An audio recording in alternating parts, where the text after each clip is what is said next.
গল্পে আগে যাওয়ার আগে গত সপ্তাহে যারা যারা কমেন্ট করেছিলেন তারা হলেন নিউ ইয়র্ক থেকে তারিক কুমার, কৃষ্ণনগর থেকে অনিতা বিশ্বাস, বোলপুর বীরভূম থেকে দীপুপদ হাজরা, খানাকুল হুগলি থেকে সমীর চ্যাটার্জি, নন্দীগ্রাম থেকে রণজিৎ প্রামাণিক, বাখের চক হরিণখোলা হুগলি থেকে সমীর চট্টোপাধ্যায়, আসাম থেকে রূপা তালুকদার, কুচবিহার থেকে সুজিত, পশ্চিম মেদিনীপুর থেকে রাজীব, বাংলাদেশ থেকে ফেরদৌস, চাপড়া থেকে বাপ্পা সাধকা, ইউএসএ থেকে রসনা বেগম, এছাড়াও মধুমিতা পাত্র, মোহাম্মদ রকি, কৌশিক পাল, শাকির আহমেদ। আপনাদের সকলকে অসংখ্য ধন্যবাদ। ভগবান কিন্তু ভক্তের ভাবটুকুই শুধুমাত্র গ্রহণ করেন, প্রসাদ তো নিমিত্ত মাত্র। বন্ধুরা, এই অসাধারণ প্রসঙ্গটাকে কেন্দ্র করে আজকে আমি আপনাদের এক ভক্তের সুন্দর একটি গল্প শোনাবো। চ্যানেলে নতুন হলে সাবস্ক্রাইব করতে ভুলবেন না এবং অবশ্যই গল্পটি ভালো লাগলে একটা লাইক আশা করব। সঙ্গে থাকুন ভিডিও শেষ পর্যন্ত। আপনারা কোথা থেকে ভিডিওটি দেখছেন আপনার নাম সমেত ভিডিওতে কমেন্ট করুন। রবিবার গল্পে আপনার নাম উল্লেখ থাকবে। কাবেরী দেবী ঈশ্বরের একনিষ্ঠ ভক্ত হিসেবে পরিচিত ছিলেন। উনি বছর 55 এক বিধবা মহিলা। ওনার একান্ত আপন বলতে ছিলেন শুধুমাত্র ওনার স্বামী, এক ছেলে। সে এখন বিদেশে রয়েছে চাকরি সূত্রে। গত 5 বছর হয়েছে ওনার স্বামী 66 বছর বয়সে হৃদরোগে আক্রান্ত হয়ে মারা গেছেন। আগাগোড়াই কাবেরী দেবী ঈশ্বরে প্রচণ্ড পরিমাণে বিশ্বাসী ছিলেন। ছেলে পড়াশোনার সূত্রে অনেক ছোটবেলাতেই বিদেশে পাড়ি দিয়েছে। তারপরে সেখানেই চাকরি বাকরি পেয়ে সেখানেই নিজের বসতি গড়ে তুলেছে। স্বামীর সাথেই কাবেরী দেবী এদেশে থাকতেন, কিন্তু স্বামী মারা যাওয়ার পর থেকে ওনার আপনজন হয়ে উঠেছে সম্পূর্ণরূপে ঈশ্বর। ছেলের সাথে মাঝে মধ্যে একটু আধটু কথাবার্তা হয়, ওই আর কি। কাবেরী দেবী প্রথম থেকে ঈশ্বরকেই ওনার সর্বে সর্বা মনে করতেন এবং এই ধারণাটা স্বামী মরে যাওয়ার পর থেকে আরও অনেক পরিমাণে বৃদ্ধি পায়। কাবেরী দেবীর প্রত্যেক দিনকার নিয়ম ছিল উনি খুব সকাল সকাল ঘুম থেকে উঠে আগে স্নানটা সেরে নিতেন। তারপরে রান্নাঘরে গিয়ে নিজের জন্য কিছু খাবার বানিয়ে সেই খাবারটা খেতেন। তারপরে আবার একবার স্নান করে ঈশ্বরকে সেবা করতে বসতেন। সেই সময় তিনি প্রায় ঘন্টা খানেক ধরে মন প্রাণ উজাড় করে ঈশ্বরের সেবা করে যেতেন।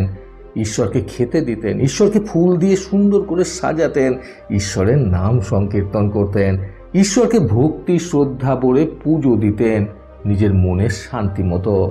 কাবেরী দেবীর এক ছোটবেলাকার বান্ধবী ছিলেন অপর্ণা দেবী। বয়স বাড়ার সঙ্গে সঙ্গে তিনিও ঈশ্বরের একনিষ্ঠ ভক্ত। ছেলেবেলাতে কাবেরী দেবীর সাথে অপর্ণা দেবীর ভীষণ পরিমাণে ভাব ভালোবাসা ছিল, কিন্তু দিন যেতে যেতে দুজনেরই বিয়ে হয় এবং দুজনেই দুই শহরে নিজেদের সংসার জীবন শুরু করেন। তারপর থেকে সংসারের চাপে তাদের মধ্যে আর সেরকমভাবে কোনো যোগাযোগ হয়ে উঠতে পারেনি। বহু বছর পর এক আশ্রমে ঈশ্বরের নাম সংকীর্তনে অংশগ্রহণ করতে গিয়ে কাবেরী দেবীর সাথে দেখা হয় অপর্ণা দেবীর।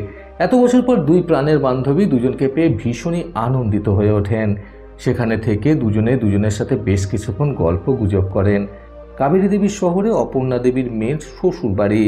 মেয়ের বাড়িতে অপর্ণা দেবী বেড়াতে এসেছিলেন এবং এখানে এসে এই আশ্রমের খোঁজ পেয়ে আর এখানে ঈশ্বরের নাম সংকীর্তন হবে জেনে অপর্ণা দেবী এই আশ্রমে আসেন এবং সেখানেই দেখা হয় কাবেরী দেবীর সাথে ওনার। কাবেরী দেবী অপর্ণা দেবীকে নিজের বাড়িতে নিমন্ত্রণ করেন এবং অনুরোধ করে এটাও বলেন যে কাবেরী দেবী বাড়িতে একাই থাকেন সেহেতু অপর্ণা দেবী যেন গিয়ে ওনার বাড়িতে কিছুদিন কাটিয়ে আসেন। এতে দুজনেরই ভীষণ ভালো লাগবে। কাবেরী দেবীর কথা শুনে অপর্ণা দেবীও সম্মতি জানান এবং আশ্বস্ত করেন যে কয়েকদিনের মধ্যেই তিনি প্রাণের বান্ধবীর বাড়িতে চলে যাবেন আর সেখানে গিয়ে বেশ কয়েকদিন কাটিয়েও আসবেন। তারপর সেদিন ঈশ্বরের নাম কীর্তন শেষে যে যার বাড়িতে ফিরে আসেন। এরপর যথারীতি একদিন বিকেল বেলায় কাবেরী দেবীর বলে দেওয়া নিজের বাড়ির ঠিকানাটায় কাবেরী দেবীর বাড়িতে গিয়ে ওঠেন অপর্ণা দেবী। ওনাকে দেখে কাবেরী দেবী খুবই আনন্দিত হন। তারপর সেদিনকে ওনারা বেশ আনন্দ করে কাটান। রাতে খাওয়া দাওয়া শেষে গল্প গুজব করে দুজনেই শুয়ে পড়েন। অপর্ণা দেবীও যেহেতু ঈশ্বরের ভীষণ বড় ভক্ত ছিলেন, সেহেতু ওনারও অভ্যাস ছিল খুব সকালবেলায় ঘুম থেকে উঠে স্নান সেরে ঈশ্বরের পুজো পাঠ করা। ফলে বান্ধবীর বাড়িতে এসেও অপর্ণা দেবীর ঈশ্বর সেবায় কোনো ত্রুটি বিচ্যুতি হলো না। তিনি নিজের মতো করে খুব সকাল সকাল ঘুম থেকে উঠে স্নান সেরে পুজোর ঘরে গিয়ে ঈশ্বরের সামনে পুজো করতে বসলেন নিজের 2 হাত জড়ো করে। তারপর প্রায় 10 মিনিট মতো পুজো করে তিনি পুজোর ঘর থেকে বাইরে বেরিয়ে আসেন। এরই মধ্যে কাবেরী দেবীও ঘুম থেকে উঠে পড়লেন এবং তিনি নিজের নিয়ম অনুসারে আগে স্নান সেরে নিলেন। তারপর রান্নাঘরে গিয়ে জলখাবার বানাতে শুরু করলেন। জলখাবার বানানো হয়ে গেলে তিনি অপর্ণা দেবীকে খেতে দিলেন এবং তারপর নিজেও জলখাবার খেয়ে স্নানে চলে গেলেন। স্নান সেরে এসে কাবেরী দেবী সোজা ঠাকুর ঘরে গিয়ে পুজোয় বসলেন। প্রতিদিনকার মতো সেদিনকেও তিনি প্রায় ঘণ্টাখানেক মতো বা তার কিছুটা বেশি সময় ধরে ভক্তি ভরে ঈশ্বরের সেবা করলেন। ঈশ্বরকে খুব সুন্দর করে সাজালেন নানান রকমের ফুল দিয়ে। তারপর ঈশ্বরের নামে জপ করতে লাগলেন। এইভাবে প্রায় ঘণ্টাখানেক শেষে তিনি যখন বাইরে বেরিয়ে আসলেন তখন অপর্ণা দেবী ওনাকে উদ্দেশ্য করে বললেন, আমার মতে ঠাকুরকে আগে সেবা না দিয়ে তোর সকালবেলার খাবার খাওয়াটা কখনোই উচিত নয়। একথা শুনে কাবেরী দেবী বেশ একটু অবাক দৃষ্টিতে অপর্ণা দেবীর দিকে চেয়ে রইলেন। অপর্ণা দেবী আবারও কাবেরী দেবীকে উদ্দেশ্য করে বললেন, আমাকে দেখলি না, আমি আগে স্নান সেরে পুজো সেরে নিলাম, তারপরে খাবার খাচ্ছে। কাল থেকে তুইও তাই করিস, ঈশ্বর তাতেই সন্তুষ্ট হন। অপর্ণা দেবীর কথায় সম্মতি জানিয়ে কাবেরী দেবী বললেন, ঠিক আছে, কাল থেকে না হয় তাই করব। তারপর সেদিনকার দিনটা ওনারা বেশ ভালো মতোই কাটালেন। পরের দিন থেকে কাবেরী দেবী যথারীতি অপর্ণা দেবীর কথা অনুযায়ী সকালবেলা ঘুম থেকে উঠে স্নান সেরে নিয়ে পুজোর ঘরে চলে গেলেন। ততক্ষণে অপর্ণা দেবীর পুজো হয়ে গিয়েছিল। কাবেরী দেবী পুজোর ঘরে গিয়ে ঈশ্বরের সামনে বসে মন ভরে ঈশ্বরকে প্রণাম করলেন। তারপর ওনার সামনে রাখা অসংখ্য ফুলের মধ্যে থেকে কিছু কিছু করে ফুল নিয়ে ঈশ্বরকে সুন্দরভাবে সাজাতে লাগলেন। এইভাবে ঈশ্বরের সেবা করার পর তিনি ঈশ্বরের নাম সংকীর্তন করতে শুরু করলেন। কিন্তু প্রায় 15 মিনিট পরই কাবেরী দেবী লক্ষ্য করলেন যে ওনার খিদেতে পেটটা কেমন যেন করছে। উনি কিছুতেই ঈশ্বরের প্রতি মন বসাতে পারছেন না। সবকিছু কেমন যেন এলোমেলো হয়ে যাচ্ছে। একটা কাজ আগে হয়ে যাচ্ছে তো একটা কাজ পরে হচ্ছে।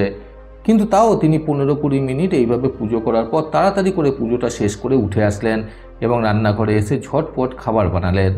তারপর অপর্ণা দেবী আর কাবেরী দেবী মিলে সেই খাবার খেলেন।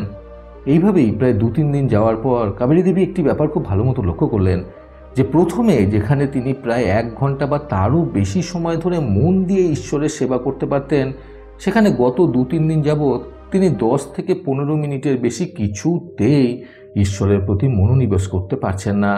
ওনার যেন বারবার মনে হচ্ছে কখন পুজো দেওয়াটা শেষ হবে। এর পরের 5 দিনের মাথায় কাবেরী দেবী আর অপর্ণা দেবী আবারও একটি আশ্রমের উদ্দেশ্যে গেলেন ঈশ্বরের নাম সংকীর্তন করার জন্য। সেখানে গিয়ে কাবেরী দেবী নিজের সাথে ঘটা ঘটনাটা সেখানকার গুরুজির কাছে রাখলেন এবং তিনি এটাও বললেন যে অপর্ণা দেবী ওনাকে এই উপদেশ দিয়েছেন ঈশ্বরের পুজো করা সংক্রান্ত ব্যাপারে।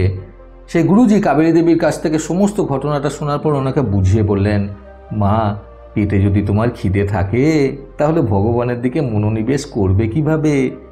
অপর্ণা দেবীও সেই মুহূর্তে সেখানেই দাঁড়িয়েছিলেন।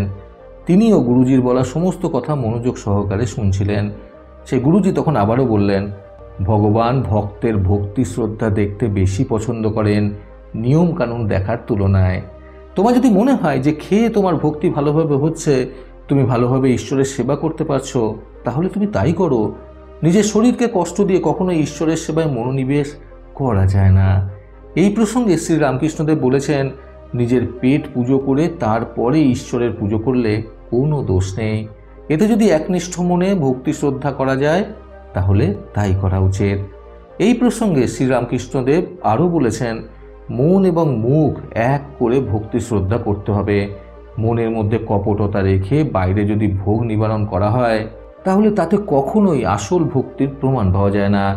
এই কথা শোনার পর থেকে কাবেরী দেবী ঠিক নিজের আগের নিয়ম অনুসারেই নিজের মনকে আর শরীরকে শান্ত করে তারপরে ঈশ্বরের সেবায় মনোনিবেশ করার কথা চিন্তা করতেন।